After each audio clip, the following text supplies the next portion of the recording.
So, my name is Monica, and I run a company in France called the 40 Hour Kitchen. And my husband and I run foodie and painting holidays here from our house in the south of France. And I am carrying on the theme off the back of his painting workshop yesterday, which was based in Greece, in Simi.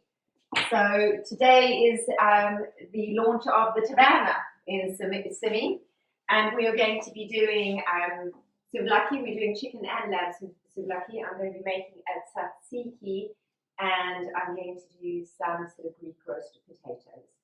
So we're keeping it pretty simple. I will probably serve our lunch with a Greek salad as well, but I'm not actually going to demo that. I'm sure most of you out there know how to make a Greek salad. In any case, let's get cracking, I think you said. Okay. All right, to start, it's not going to be, I don't think it'll be a very long workshop today, but we are going to get started, I think, with the tzatziki. First thing to do is, I'm not going to be using the whole cucumber, but I do like quite a lot of cucumber in my tzatziki. I think tzatziki is one of those you just kind of do to your taste. So the first thing I'm going to do is de-seed my cucumber. The main reason I'm doing that is actually the seeds hold loads and loads of water. So what you're doing is by leaving the seeds in. I mean, when you're using English cucumbers, these seeds are really, really soft, but they've got a lot of moisture in them. So you're just going to land up with quite a sloppy tzatziki, which is not what you want. I just realised I need a little spoon. And I'm going to just scrape these down. Cue close up. Which is basically scrape it out like that. I find by dividing them into quarters, it's the easiest way to get to the seeds. There we go.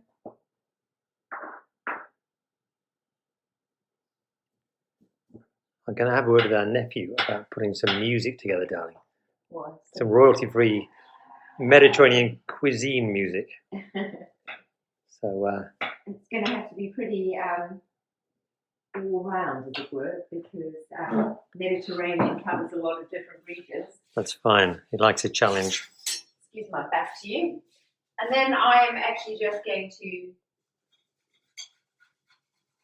grate this in. Again, you might have noticed with the English cucumbers, I'm actually not bothering to get rid of the skins. They are fairly soft and they're not bitter, but that is your choice. Some people prefer to peel their cucumbers, and I would say if you're using the shorter cucumbers, I definitely would. It will be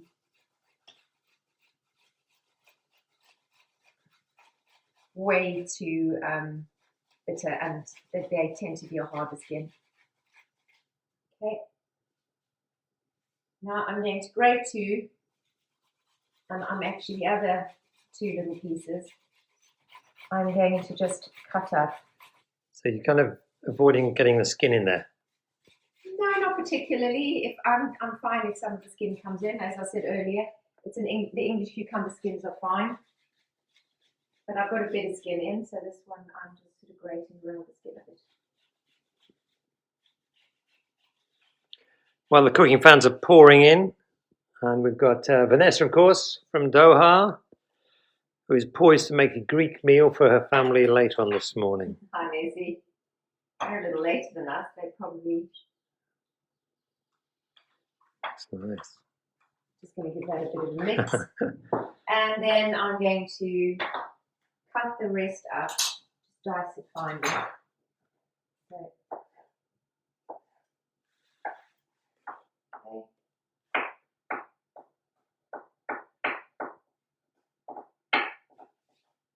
I quite like having a mixture. It sort of gives it tzatziki a little crunchiness. So the yogurt I used about, again, you know, it all depends on how much you want. If you're just using it as a dip, then just make a small quantity.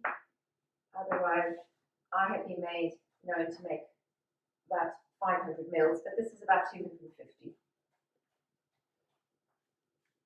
So Jan and Martin signed in.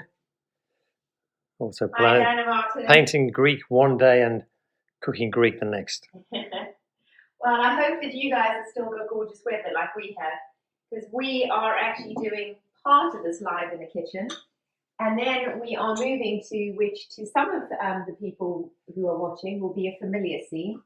So I'm just going to mix this up, and the next thing I'm adding is a little bit of mint. You don't want too much, probably 3-4 leaves maximum. So some tzatziki recipes don't have mint added. I am adding mint to this because I like the freshness. I think it just gives it a lovely fresh flavour.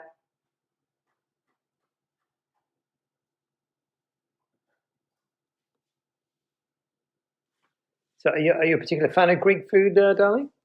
Am I a particular fan? I love Yeah. Greek food. I don't know why. Greek food has, well, I suppose it was the first big holiday I did with our parents.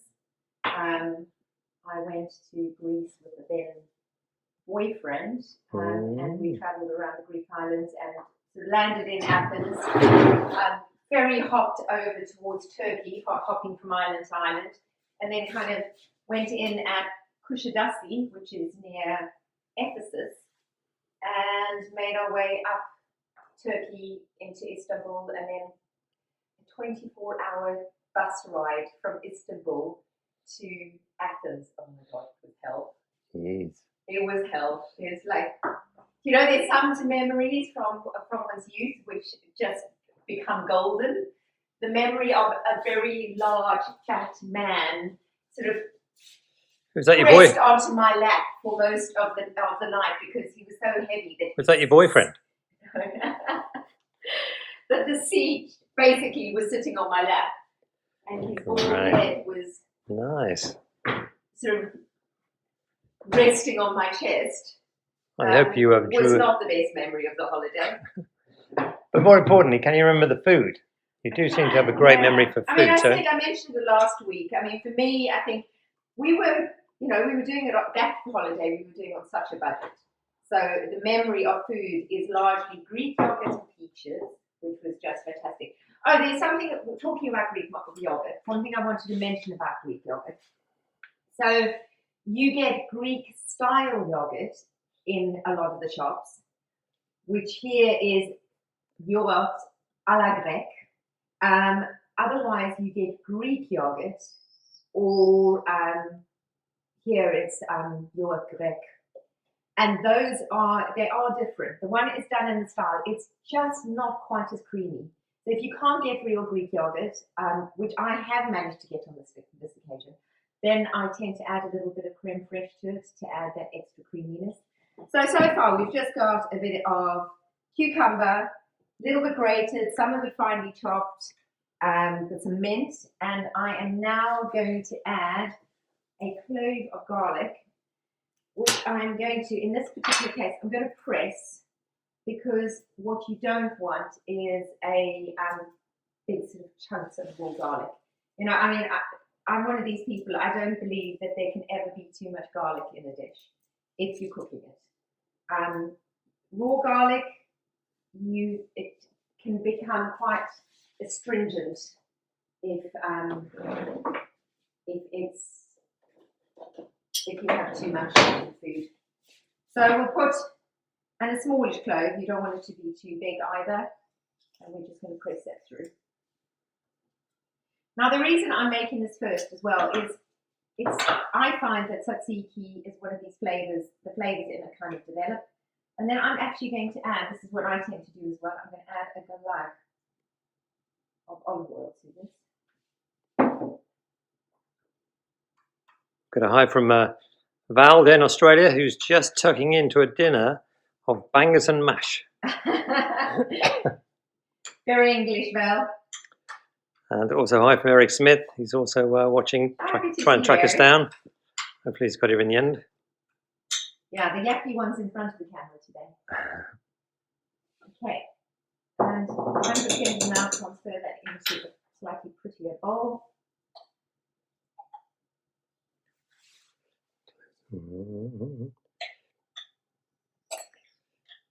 So this is something you tend to make in advance. Yeah, I mean, the great thing about tzatziki is it actually keeps really well. So you can do a batch and use it during the week. It doesn't all have to be used at the same time. But it is one of these things you can easily make if you know, I mean, we're actually having people over on Sunday for our first bit of social distance socializing. It doesn't really sound right, does it? Social distance socializing. Physical distance socializing. And we're going to do a braai, and I'm actually going to use some of the things that that I'm doing today. So I will actually probably make my tzatziki the night before, and I'm just going to put just for prettiness sake, a little, you can show that, a little drizzle of olive oil. Lovely. And I'm going to put that back in the fridge. If I was keeping it for more than, now, like half an hour until we serve it, I would actually put it in a plastic container so it doesn't pick up that sort of fridgy flavour. Okay, next thing's next. This is way too simple today. But I think it's early really lunch. That sounds great. To show simple food as well, because I think people need to learn that making good food doesn't always take hours and hours. That's my kind of food. Hi from Mac and Linda, who are still sobbing over the fact their holiday in Greece was cancelled. But this is a good compensation, painting and eating in a Greek style. I must admit, I don't know if you guys felt like this, but yesterday when I was watching Simon's picture develop of Simi, I literally felt like I was being transported to Greece for an hour or so. I thought you were going to say traumatised then. I wish, this sort of visually, you kind of need to smell the smells with food for the transportation to happen. Yes. I mean, I don't know, Si, you like that. I mean, I find that food, the smells of food and the flavours of food really take me back. No, absolutely. I mean, I love the smell of a Greek restaurant. That kind of grilling lamb. You have to make a man screech to a halt. Well, it's almost better, isn't it, if you can kind of almost smell it from the beach that you're lying on. Yes. The Greeks do that incredibly well. Is that we do a lot of pop-up restaurants in France during the summer, which are great. Loads of little beach bars, but they're very much just summer restaurants. But the Greeks actually have permanently little restaurants, and there's always, every beach virtually will have something at the top of the beach, and as you're lying on the beach in the morning, as it comes up to lunchtime, you can actually smell, like Simon says, that sort of the sizzling meat. It's and most like of the time, and a lot of those old ones as well, everything was being cooked on fire as well, so the smell was so immediate. And I think for me, memories of Greece, it's definitely food that gets cooked outside. You know, you don't want to just shove it all in an oven. Any case. So what have we got now? I've just wedged these potatoes, and I am literally just drizzling with olive oil on them, a bit of salt and pepper. Mm. Well, starting with the pepper, bit of salt.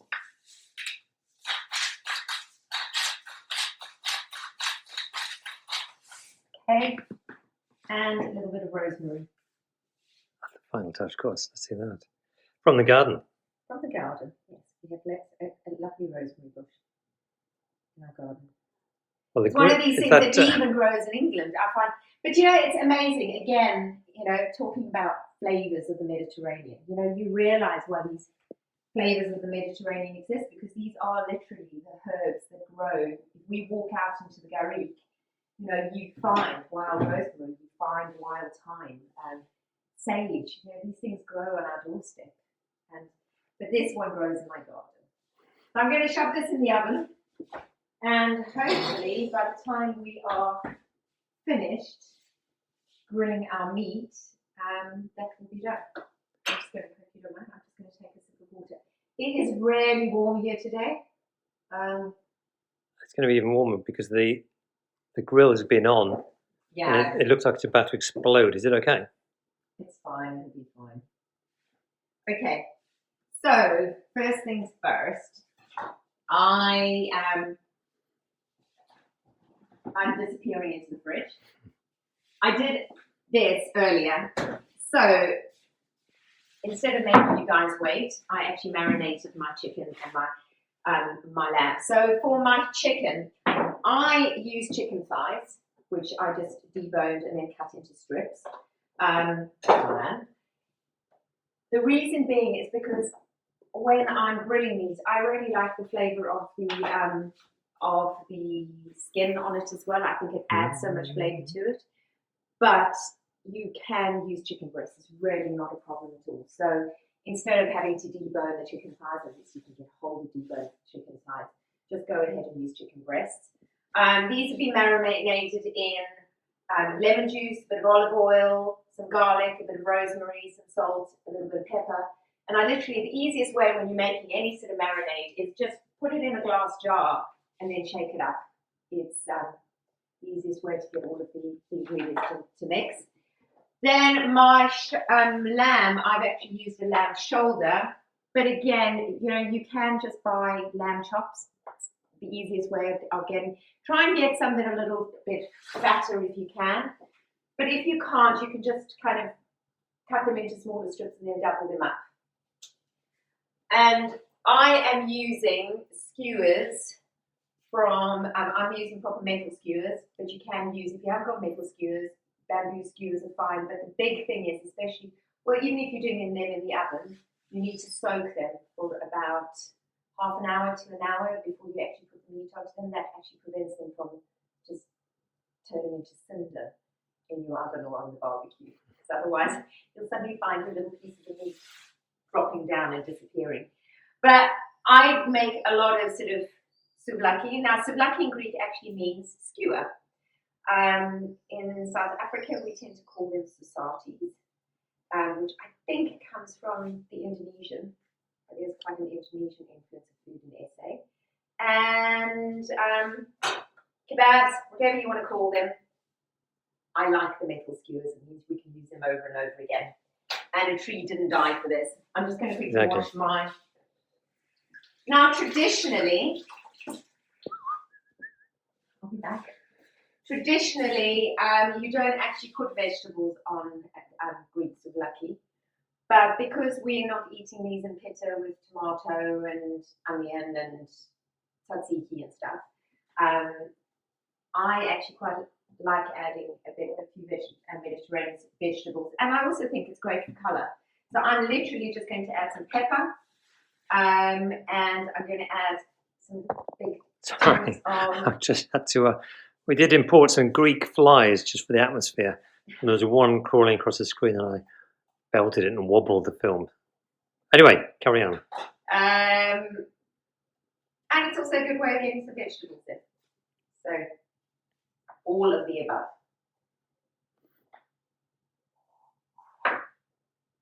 Just make sure that you get rid of your membrane.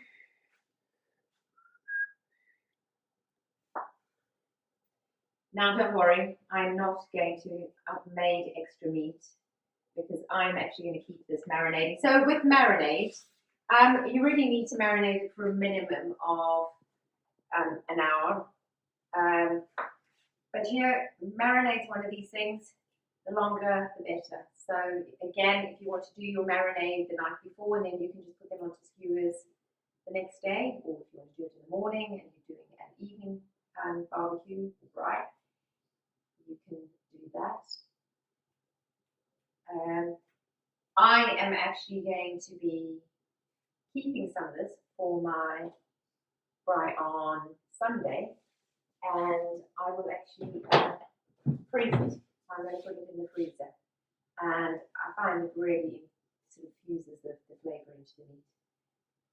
So, quite a large little chunks of closer with a chunk. Well, so just red. You wouldn't choose any other colour. You can put other colours on if you want. I've chosen. Is it because it matches your top?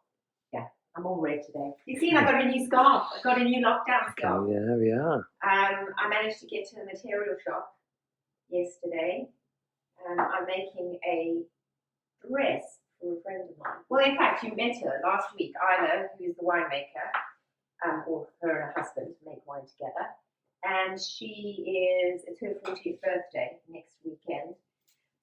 one of the strings that I have on my bow is many years ago I studied fashion design, and I am actually designing a little summer dress for her, and I'm going to be making it for her as her 40th birthday. Oh, Simon says I need to speak louder. And there's a hi from Tina Lyle, who's also dropped in now as well. Hi, Tina. So Tina is a friend of ours from here, and she's a fantastic musician. And right up to lockdown, she was actually a percussionist with Van Morrison, and of course, like so many other artists and performing artists, especially, everything came to a grinding halt. So I'm going to put a big appeal out to everybody to support your performing artists as best you can. And artists. And artists, yes. For us, it also came to a grinding halt, didn't it, darling? So we're all trying to be as ingenious as possible and get our names out there. So now I'm going to start threading my kebabs. Let me just give my hands a wash again.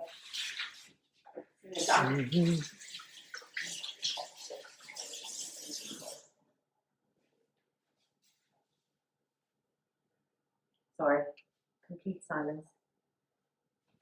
A rare moment to enjoy. My poor husband. Oh my God. Marilyn Aberdeen is watching as well. Hi there, Marilyn. Hi, Marilyn. And we will make it. We will triumph, says Tina. Okay. So get ready. So I'm going to start with meat.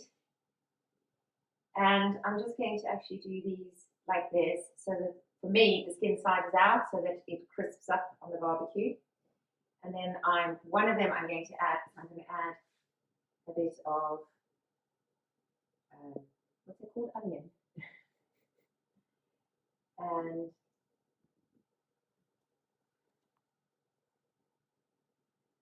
next. And then back to chicken. If I could actually get it through. On your fingers. Okay, and then I'm going to put on a pepper. So how many skews are you going to put together this morning? I'm only doing a couple. A couple of each? Or just one of each? I might actually just do one of each. Yeah, okay. And I can share one each. Mm. This is going to be our lunch. Very French, big lunch. We've actually started eating more big lunches, haven't we, since we've been here? Mainly because we are self-employed, and I do normally do my cooking at night and we eat leftovers the next day.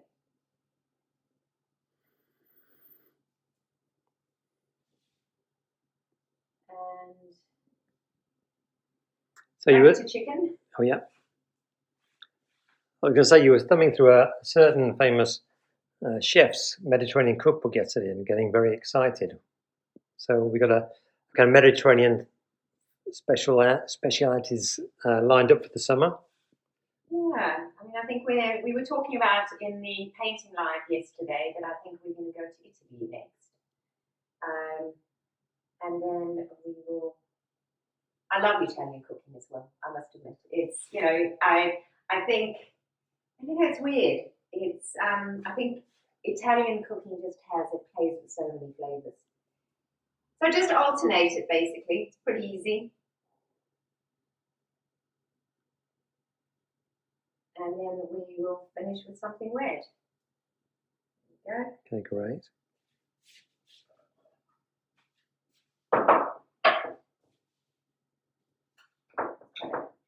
Chunky piece. I'm just going to take another sip of my water. Me too.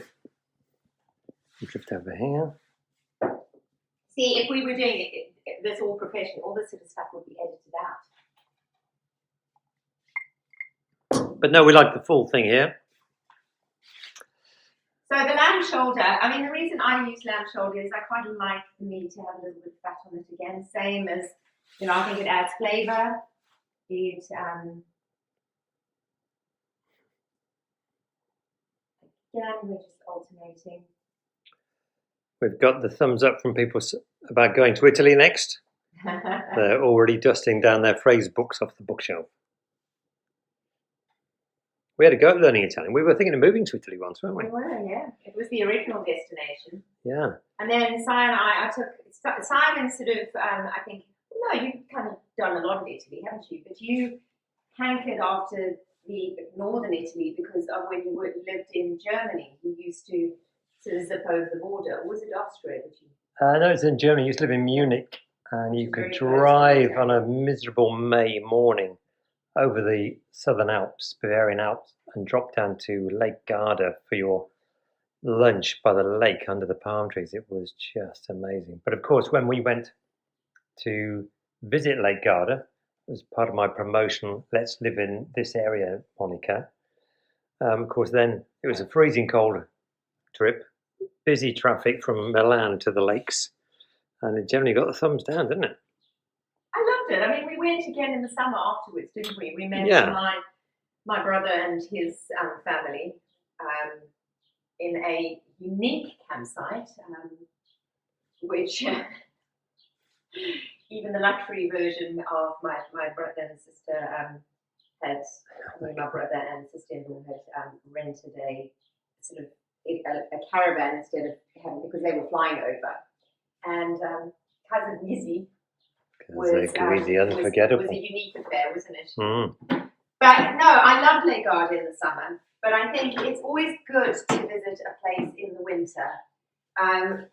If you're going to move to another country, you know, when we moved to France, we actually came here at the beginning of winter, and our big reasoning was if we made it through a winter, we would make it forever. And I think summer memories are just different. You know, holiday memories are different. If I'd gone to Lake Garda, we thought of moving to Lake Garda after going there in the summer, I probably would have jumped at it. But the reality was in winter, it's a valley, and you see for half of the day, the sun disappears by 12 o'clock, you know, and there's a sunny side of the valley and there's a shady side of the valley. And you suddenly find yourself sitting in quite dark shade for large periods of time, and it's just not quite so romantic. Well, I think we made a good call. Yeah, but why hasn't the chef got a glass of wine? That's what we're getting here. Why has the chef not got a glass of wine? Because it's 11:30 and the chef has to work this afternoon. So outside are we going? Okay, I'll follow you out. I've got a pattern to draw up this afternoon, which is a little bit technical. So we are walking through. This is kind of our bike room. Yeah, let's stay here now. Okay, right. We've got a road bike and a couple of mount. Oh, sorry. I count into the. Okay. I definitely don't have to be worried about this not being ready. And what I realised, I forgot to bring smokers. Oh, great. And I realised. Let's hope the lighting lightens up. There we go. So I'm doing this on just a gas griddle, or as in France they would call this a plancha. That's a bit of kit. You can do it on you can do it on a normal gas barbecue, or if you wanted to, you could do it on fire. This time I'm not. We use this a lot at lunchtime. It's a great little piece of cook. It's kind of just really instantaneous. But if you don't have either, you can do it in the oven. So basically, put an oven tray in with ideally a rack or something, and then put your grill on and put this pretty close to the grill, and you'll get very much the same sort of sensation. I live in the garden and the sound, and Sandra's on as well now. I know, it's lovely, isn't it? So this year... Is Monica a bit shady, everybody? It's gone a little bit shady from me, but hopefully you're getting the atmosphere. Do you want to go and get that grill, the canipers? Can you keep people entertained? I'll keep people entertained with a close-up of some skewered chicken and lamb sizzling away there. Let's have a quick panorama of the garden. There we go. Down the bottom of the garden. And look at the colour of the sky. Millie, here we are. Make an appearance. Subdued lighting. Okay, great. And we get back down to here. And here's the chef. And the non-South Africans in the group. That's it. If you stay in the sun, that's quite good. The non-South Africans in the group will probably say, "What the hell is a kneiter?" Yes. So they pincers. To kneip in Afrikaans means to pinch. So pincers, or as I would call them, kniters. So basically, you're so just what we're going to do is you just brown them off, and then slowly turn them. But you can see how lovely the skin is going, and the skin is going to go really, really nice and crispy, and it's going to keep that flavour in as well. Simon? I need my gimbal. Simon had gimbal envy yesterday. Gimbal envy, yes. Says the Pope to the Bishop. Was Hey? one to the Bishop. Who speaks to the Bishop when it sounds slightly rude? It does a bit. If the Pope's talking to the Bishop. Hang on, let me just settle down and that's it. You stand there with the sun in your face, and then yeah, so then I'm squinting it. That's all right. We like it. So gimbal is a great piece of. It's like a tripod that you can put the camera on, and it kind of gives you a steady. It's kind of gyroscopic, isn't it? Yeah. Meanwhile, back on the grill. So I hope you can actually smell this sort of aroma of lemon and garlic and so can Millie. Yeah, Millie's going, chicken. It's my favourite. Our dog absolutely loves chicken. Not that we cook her large portions of chicken. She just gets, the little knuckles and stuff that are left over when we have finished eating. Hi, Moose. Hello, Mamumu. Do you want chicken for lunch? Hey? Do you want chicken for lunch, my sweetie? Oh, my darling. Is this what we're eating with Sandra and Mark on Sunday? This is what we're eating with Sandra and Mark on Sunday. She'll be pleased to hear that.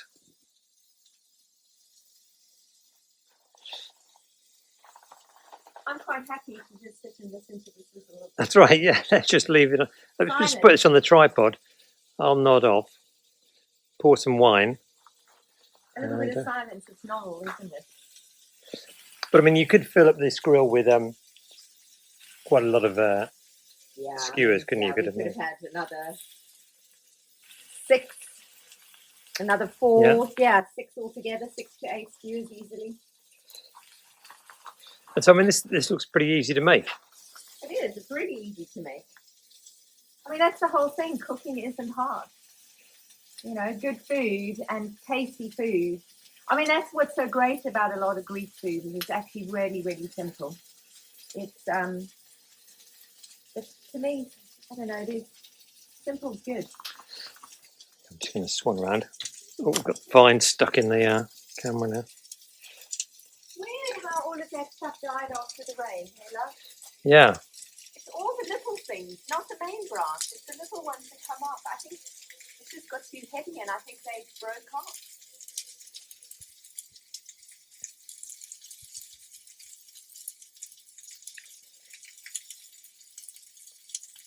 We need to remove all of the little.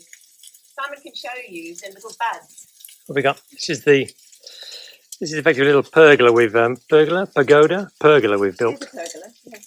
And the idea is to build a lot of natural shade, which works really well. But what we have to do is kind of remove all these little. Basically, these aren't the grapes, are they? These are the. These aren't the grapes. Well, these are the flowers that will then become the bunch of grapes. Because I mean, you can actually see the flowers are kind of in bunches, Yeah, yeah. So that will then become the bunch. In the same stalk. But the reason people are going, oh no, why do you remove them? It's we just don't want it to become a wasp trap. This is an area we sit in. So as the grapes ripen, unfortunately, they tend to attract a lot of wasps. And I'm allergic to wasps as well, which doesn't make it any easier. Okay, so this is all going well. How long do we generally leave these on? So I always say, I mean, the meat is cut into pieces, so they don't take much more than sort of 10 minutes, 10, 15 minutes. Mm-hmm. If you are cooking these on fire, because they've got quite a lot of fat in, the fire will tend to flare. So it's always a good idea to have Get a bit closer. it's a really good idea to, oh, my nose has suddenly decided to. It's a really good idea to have a bowl of water or something to hand that you can just shake over the flames just to get them to flare down or dampen down. Flare up, dampen down. Monica, cooking and English. Well, everybody, you'll be pleased to know it smells absolutely delicious. It's working. You know, all I want to do this afternoon Yeah. is lie back cool. Do you know what? Where do we go? No can do. We kind of did yesterday, didn't we? We had a sort of bizarre day yesterday. We got a phone call from a friend of ours, and he's the marketing manager for a large wine kind of chateau estate, which is normally a sort of hotel and self-catering houses and stuff. And of course, because of lockdown, everything's also come to a grinding halt for them. And he said, oh, the gardens are looking really, really beautiful. They're going to do some drone shots and some videos and photography of some of the units in the garden. They asked whether they needed some bodies, didn't they? That's right. And we were those bodies. So a whole group of us went. We were all sort of sat in different units. So speaking to each other over the fence, a bit like normal life at the moment. But it was gorgeous. It was really nice just taking a little bit of time out for 5 minutes. It's something I really advise people to do, you know, just seeing the countryside from a different perspective. It was just lovely, wasn't it? It's great, yeah. These places are amazing. I mean, a lot of them actually have their own pools, and the biggest one actually has this amazing infinity pool that overlooks the vineyards, and it's just, at the moment, it's just a carpet of green. It looks absolutely incredible.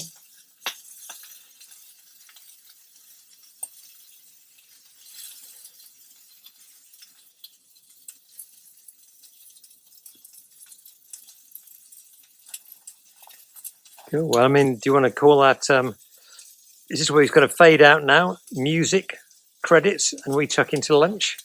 Or what? I think it probably is. You know, I don't think you guys, I will post some photographs, I think, of the last, of the whole dish finished, because otherwise you're going to be just sitting listening to me inanely speaking. But I think the big thing was, you know, even if, I know I did a bit of prep for this, but if you bought chicken breast, you bought some lamb loin chops, and you just chopped those up and marinated them an hour before you were going to make up your stews, your souvlaki. Keep it easy. You can literally get this whole dish up and running within, you know, I know it's kind of in real time, it takes an hour, but I mean, from cooking time to pretty well eating time is half an hour. So we're going to keep this short and sweet today. Enjoy your lunch, everybody, and thanks for watching. And again, just an appeal to everybody, please, if you're enjoying these lives, share them with as many people. Share them on your Facebook page when they have, if you go to our Courtyard Kitchen page after this, the live will actually be there. Please share it on. The more views we get, the more people get to know us, the more people come on our holidays. That's right. Which is what this is all about. Thank you so much. Cheers. Bye. Cheers for now. Bon appetit.